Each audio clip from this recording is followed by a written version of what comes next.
We're finally at a point where technology has caught up with the aspiration of marketing when it comes with personalized experiences.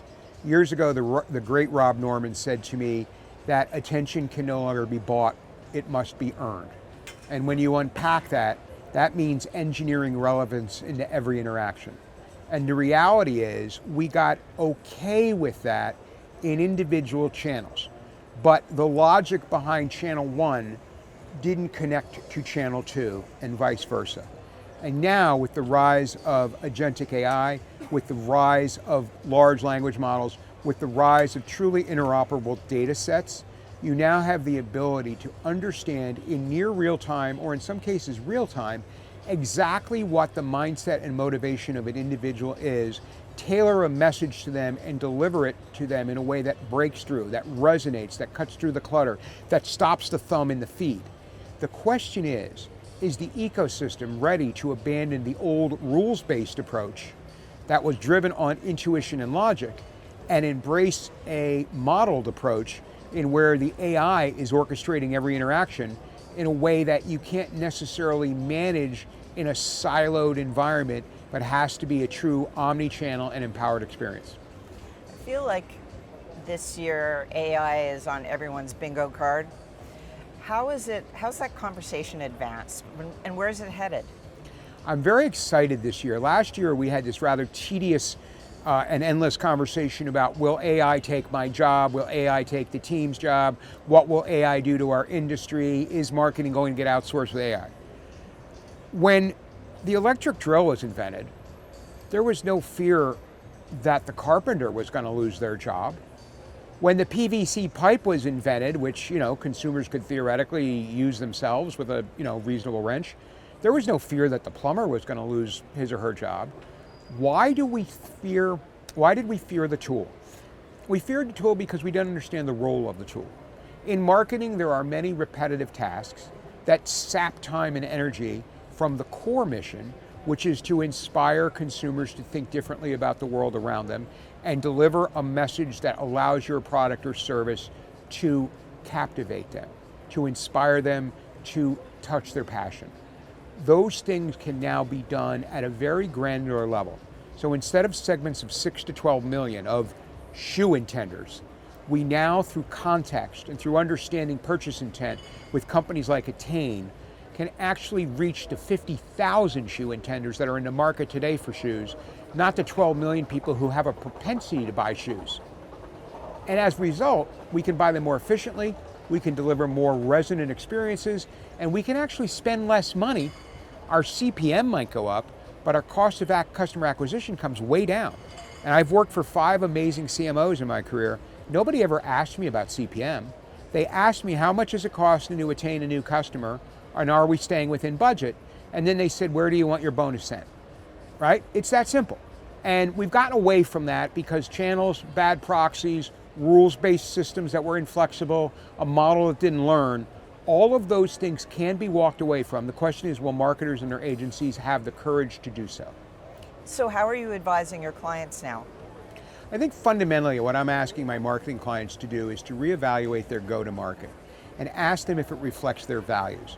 Is this the way that we treat customers in our own channels, where we have really robust logic? Bank tellers know everything about their customer. Well, how do we replicate that in earned and in paid channels? And it starts with having the ability to recognize that we have a moment to win the moment. And what I mean by that is we need to make a very good first impression. And oftentimes we're doing something with creative that is vanilla or one size fits all, doesn't really take advantage of the situational context and the signal that gives us.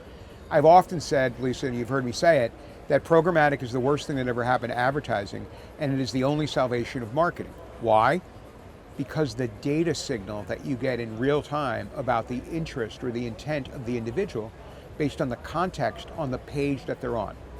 And so I really challenge marketers to say, are you tailoring your assets to page level context? If not, why not? Where are the gaps? Is your agency not challenging your thinking? Is your team rigid? Do you have governance protocols that are daunting? Are you not concerned about being disintermediated? And generally speaking, that resonates. On the tech side, I have several clients who I continue to tell, you're actually in the business intelligence business, and yet they see the money today as part of transactional enhancement. I can make your media dollars work more efficiently. Great, fantastic. That is not a CMO level conversation. That is my programmatic buyer conversation, and it's an important conversation. But at the end of the day, if I can make the client smarter, if I can provide a set of unique insights about what's on the mind, you think, for example, that there are intuitive use cases for someone selling a beer. You might, through insights that you get from channels and a robust AI solution, find out that the intuitive channels, while important, don't represent the full business opportunity. And it might be, I'm making this up, people who like to jump rope also drink beer 3 times more than the average consumer. That is a non-intuitive, non-linear, asynchronous insight. We would never get there today in the rules-based world that we live in, the way segmentation is built, the way that we build creative.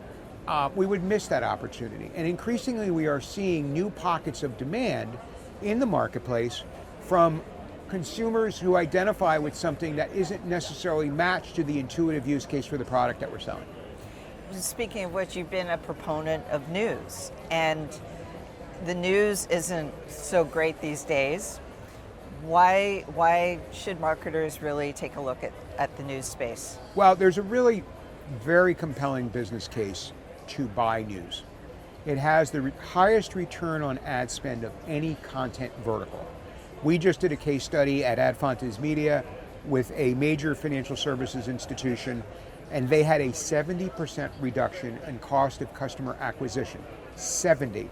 And they saw a 23% reduction in CPM. Now, to your point, news is being sold at a discount to other channels because of concerns that are largely unfounded about brand safety and adjacency. Stagwell did a study of 50,000 US consumers and found no reduction in purchase intent when your ad shows up next to unsettling or provocative content. So we know there is no brand safety risk, and we know that news performs and drives business outcomes. What you want to do is engage companies like Mobian to understand specific page level context. You want to work with companies like Adfontes Media, and both of them are clients of mine, to understand the bias and reliability and make sure that whatever is on that individual page stays within your risk tolerance. When you do, you unlock 11% unduplicated reach. 11% of respondents in the Stagwell study said that when they consume media in any form, they only consume news. As you know, the single biggest driver of campaign performance is unduplicated reach. We used to spend decades with reach tables to make sure that if I bought Vogue and Vanity Fair, I wasn't getting too much duplicated reach. Well, now we can do that at the speed and scale of programmatic. We can deliver unduplicated reach, we can drive higher ROAS, and we can really reach people in an environment where there's incredibly high demand. As we head into a recession, people want to know how to invest, how the tariffs will affect their personal income, where the risks and the opportunities are, and they are turning to news. We are seeing strong demand for news in every cohort, particularly young people who want to educate themselves. And so this is a renaissance for news, and marketers are increasingly turning to it, but we still have those that are afraid to jump in.